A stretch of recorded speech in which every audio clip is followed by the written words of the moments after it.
Hey, and welcome to Board of Life News for July 27th. Today I'm going to talk about Asmoday acquiring F2Z Entertainment, Game of Thrones The Iron Throne, Mansions of Madness 2nd Edition, upcoming Target exclusives that got leaked, and the Kickstarter for Hostage Negotiator Crime Wave.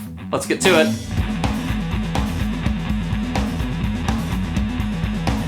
Hey, I'm Chris. Welcome to Board with Life News. Make sure you check out, yesterday I released my Gen Con preview of my top 10 most anticipated games coming out at Gen Con this year. So if you're going or you're interested in kind of what the new hot games are, go check that out for sure. There's going to be no news next week because I will be at Gen Con, so I'll miss a week, but then I'll be back the following week with all the cool news from Gen Con. Speaking of Gen Con, if you're going to be there, please stop me and say hi if you see me. I'm going to be there with some of the Board of Life crew. We'll be walking around, we'll be going everywhere, but we really like meeting you guys, and we really like when you stroke our ego and say how much you love the stuff we do, because it can get lonely because I'm standing in a room by myself right now. But anyways, on to board game news. The huge blockbuster news this week is Asmoday acquired F2Z Entertainment. F2Z Entertainment is Z-Man Games, Philosophia Games, Pretzel Games, and Plaid Hat Games in kind of a big company, much like Asmoday is. Asmoday has been acquiring not small board game companies, kind of the biggest board game companies over the last couple of years. They acquired Days of Wonder, they acquired Catan, they acquired Fantasy Flight Games. So this is huge news because F2Z was kind of the competitor with them in that they were the other big company that was buying up small companies. Not small companies. They bought up Z-Man and Plaid Hat. They bought up big companies, but the other kind of conglomerate that was happening in the industry. So now that that's been purchased, there's nothing anywhere close. I think Cool Mini or Not might be the biggest that hasn't been purchased already or something like that, but this makes Asmodee just a huge force to be reckoned with, which on the one hand is worrisome because, big companies aren't necessarily as interested in making the best things as much as they are in making the most money. There have been some kind of complaints that Fantasy Flight after the acquisition has just been churning out licensed stuff, but Fantasy Flight was kind of always just churning out licensed stuff. And also, whenever there's someone with this much control, they can kind of hold small game stores and stuff hostage if they want because they have so much clout. I'm not saying any of that's going to happen or is happening. It's just that's, I think, what people's fear is. The flip side of that is, as our hobby grows, this is now a company that's going to be able to compete with things like Hasbro and Mattel that have been just giant. And Hasbro is still so much bigger, and not necessarily their games, but, the toys and everything. But this is a company that's going to be able to really make a push for shelf space at big box stores with games like this, and it's going to require the whole industry, outside of just the hobby games, in the game industry in general, to kind of react to that.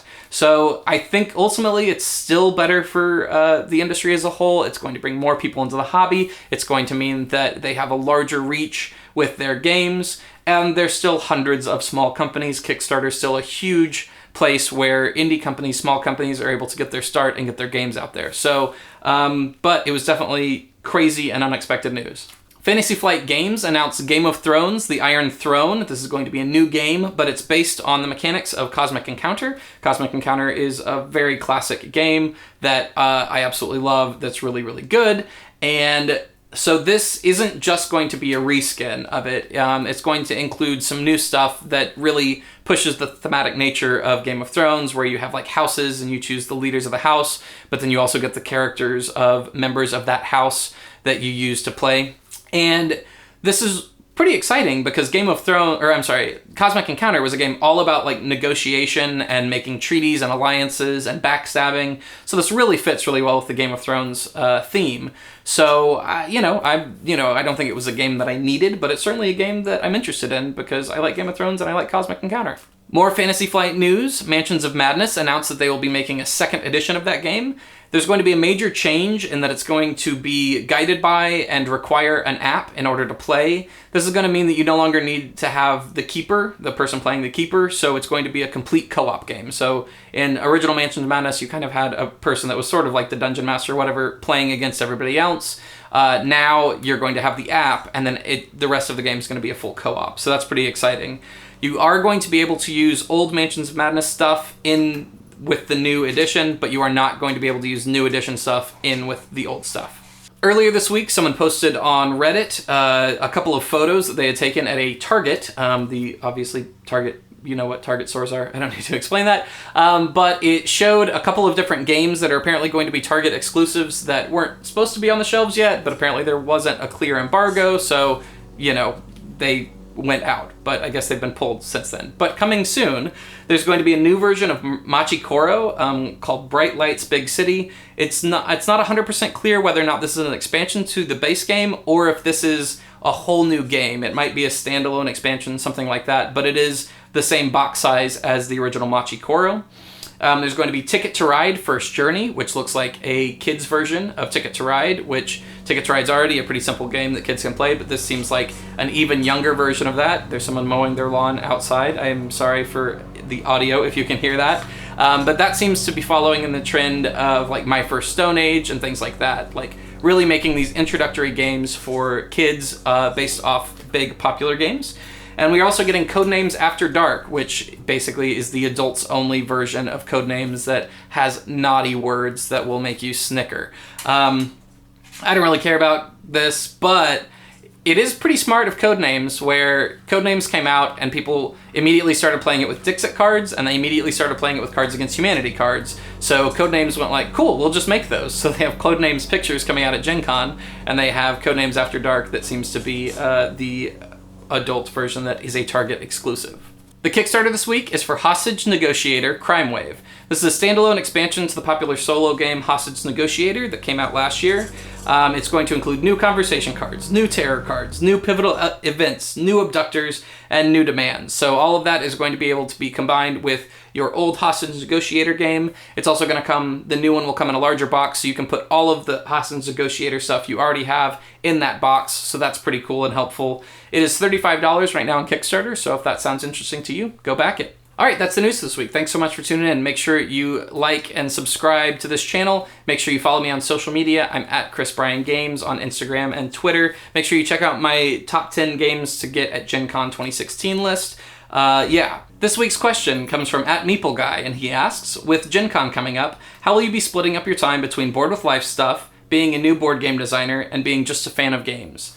That's a great question, and that's a really difficult thing to do at conventions because I am pulled in 100 different directions. So we have an official Board with Life event where we are going to be doing a recording of our Dungeons & Dragons podcast live.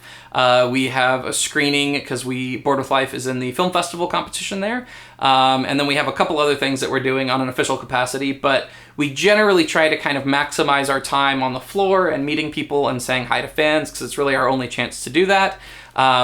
As a new board game designer, I will be bringing a couple of my designs. I don't think I'm going to be pitching anything, at least I don't plan to be pitching anything at Gen Con this year because I much prefer pitching at a more laid-back convention like BGG Con.